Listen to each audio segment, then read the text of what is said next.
I work for Fannie Mae. Our mission is to make homes affordable. So this panel is very close to my heart. It could be divine coincidence that I am actually here having you on the panel. A very elite, but also a panel that's a dream come true. So I would like to ask some personal questions first before we delve into a series of unique questions for each of you. In times when kindness is commercialized, how did each of you find the mission that you are serving on? And how do you do it? How do you motivate yourself? That's a really good question. My name is Maryam, Adalat, and for me, I think it's been a journey, and I think it comes from like my core and where I'm from. So my last name in Arabic and Farsi, it means justice. So I don't think that's a coincidence. My family came to the US as refugees, and early on as a young person, as a child, as young as like 10 or 11, I supported my parents through navigating the government social system, right? To get support and to get through poverty, essentially, right? So I think early on I was a social worker, supporting not only my parents as being an interpreter, but helping them navigate the system, and then also helping other families as they were entering the US just early on. So initially, I think I was conditioned to go into university and to find my path through making money, right? And I think that's coming from poverty. My parents, that was their dream, is that I have a stable life. So I went to UC Davis, studied economics with an emphasis in management. Little to know that when I graduated, I actually had a hard time finding a job because I was discriminated against wearing a hijab myself. I decided to wear it when I was in undergrad, and soon after September 11th happened, and so I couldn't find a job, so I felt stuck. And so my journey was through that of finding myself, and so I became a social worker. I went back, got my master's, became a social worker, and through that journey I recognized that systems need to change, and I can't just be that one individual helping one person at a time. And so I did school social work for a little bit, and then I became a principal, and I'm the director of student services, where there's multiple programs where I support foster youth, homeless youth, justice engaged youth. There's a lot of students and families here that are struggling. So I think that is where, I think my background is what helps me wake up every morning and help communities. I think what brought me to this work was when I was in college. I was an anthropology student and was really captivated by the global experience of women and how around the world there were so many common themes that women seem to experience, and then found myself starting to embark on a teaching career while working in a nonprofit to kind of make ends meet while I was in grad school, and really just found that the nonprofit work was where my heart was. And so I stayed. And 20 some odd years later, I am so fortunate to be the executive director of Safe Alternatives to Violent Environments, which is right down the street here on Maui. And our mission is to provide safety, support, and resources for survivors of intimate partner violence, and to engage communities in the work to end violence, and to tie this into hunger and homelessness. Intimate partner violence is one of the leading causes of homelessness for women, so there is a very clear tie to what we're talking about here today and the work of SAVE. Thank you for having me here. Let me give you a little bit background about Community Seva. Community Seva is a local non-profit organization. We serve our unhoused brothers and sisters right here in the Bay Area for the last 10 years. And being a 100% grassroots volunteer-driven organization, it's very challenging. And with so many wonderful causes around in the community, in the world, why someone has to come and support homelessness? What is there in that? So it's very challenging. And as he rightly said, it is many of them getting commercialized. When you look at it, the only thing I personally look at it is, right, the charity starts from home. My family, myself, we all very much involved. I started as a family, going and serving sandwiches and pizzas in the local homeless park, in the park, downtown park. And then the one act of kindness expelled to many more as we start going out. So we never kept things within the four wall. We moved out and started serving. So that the more, and when you go start talking about what this, the one act of kindness, every individual can plant that same seeds. How many people could get benefit? How many more individuals can get benefit? How many people can get good karma? So honestly, for community seva, I'm going to knock on wood, we never had that problem. We have been able to touch people's heart with the cause, and today we are, in 10 years, we have 3,000 plus volunteers in the organization. And it's a good problem to have that I don't have many sevas to do. When I came to this country about 23 years ago, there were no CSRs. At least I was not aware. And even though I faced hunger and homelessness for just 3 days, I can imagine how massive it can be. So my question to you is, how can corporate social responsibility initiatives be tailored to effectively address local issues of hunger and homelessness? Very good question. I'll tell you today, I'm very, very thankful to all the corporates who are taking the CSR as a major initiative. Any non-profit work cannot be, carry out their mission by themselves or their organizations. You need CSR, you need local community, you have the amazing youth who are there. Everybody has to come together and do their part. We are very fortunate, especially being in Silicon Valley. Most of the tech companies are doubling their match, sometimes tripling their match. Their employees come and volunteer, and they are compensating their volunteer hours by some X dollars. On top of it, they are willing to hear your stories. What is that you are doing to their community? And they are allowing us to submit a grant application form. So our community seva donation is not just from individuals. So many non-profit organizations, to name a few, Apple, eBay, PayPal, Google, so many of them, to name a few, they are supporting us. And without their support, I don't think so we could run our mission. I'm very thankful to them. My next question is to you, Jennifer, and it's not the same question. Oh, good. What role can community members play in supporting and sustaining efforts and presenting crimes related to hunger and homelessness? Oh, what can community members do? Yes, Oh my preventing gosh. crimes related to hunger and homelessness. Oh, there's so much. I mean, really, get involved in your local homeless program, get involved in your local DV, whatever speaks to your heart, give them a call and just find out how to get involved. We want to hear from you. I think that sometimes there's, it can be intimidating to reach out to organizations, but we're here for you. So, come be a part of the work that we're doing. Our door is always open to the community. That's how we make this work. And I know that sounds really simple, and I would love to give you a more complex answer, but that really is kind of it, is to just take that leap and to get involved.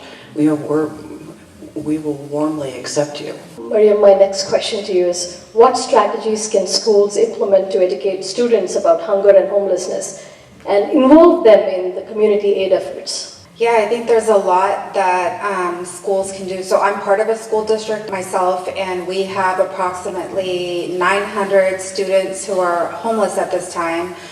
And it's under a federal act that we were able to identify our students who are unhoused. I think there's a variety of different ways that schools can inform their community about homelessness, but first and foremost is to bring awareness that it is a problem that's not far away. I think a lot of people think that homelessness doesn't exist in our local communities, but I want to say in every single city there's homelessness. And sometimes it's not seen because of the stigma or the judgment that comes from it. A lot of adults or young people don't necessarily recognize it, but it's actually a major issue in all of our communities. So awareness is most important, is to recognize that and to create safe spaces for students to come forth and say that I need help or I'm hungry or there is an issue. But I work in a high school district, and I think while we support homeless students, we also try to bring awareness through our classrooms, right? Through English classes and things where we talk about social issues that exist and how can students help their own local community, not having to go very far. Thank you. If you can still hold on the mic, Sure. my next question is to you. And while you answer that question, what is the one message that you would want to give people that are listening to you live and here, present here today? And the question is, how can the resources and the expertise of the different sectors we try to pull together, how can they be more effective with the solutions that they are providing to hunger and homelessness? Yeah, that's a really good question. Actually, the issue of homelessness starts from, I would say probably early on, as early as birth. I think majority of our homeless students have experienced homelessness for years upon years. And so I think to disrupt that is to create opportunities. I think donating is phenomenal, right? And I think every person or every company will play a different part in how they can support to prevent and to alleviate homelessness and hunger. But one is just straight donations, 2 is volunteering, but 3 is to create an opportunity for young people to learn skills that can feed into entry-level jobs, right? I think that a lot of our homeless students end up working at fast food chains and then losing a job, not finding stability. But to enter into an entry-level position at Google, at YouTube, at one of the larger companies, where the skill level you don't need a bachelor's, you don't need a master's, it's very low level, but that skill gap is addressed so that they have sustainable income, right? So that they don't face homelessness, and that's how we can disrupt it. At the previous school district that I did work at, this was one of the programs that I participated in, where I was a program manager, where I would connect students to internships. So initially it was unpaid internships, but eventually it was an entry-level position to plug into any of our, at John Muir Hospital, like just local hospitals, local community centers. So I think that is so huge, and sometimes I think that's missed. In addition to that, a lot of our families who are working 2-3 jobs to provide for their families, they're not able to support their kids to develop those social skills. Have somebody from our for-profit companies to mentor students is super helpful, so that they have a caring adult that's helping them through their high school career and then connecting them to something beyond that. And don't forget the message.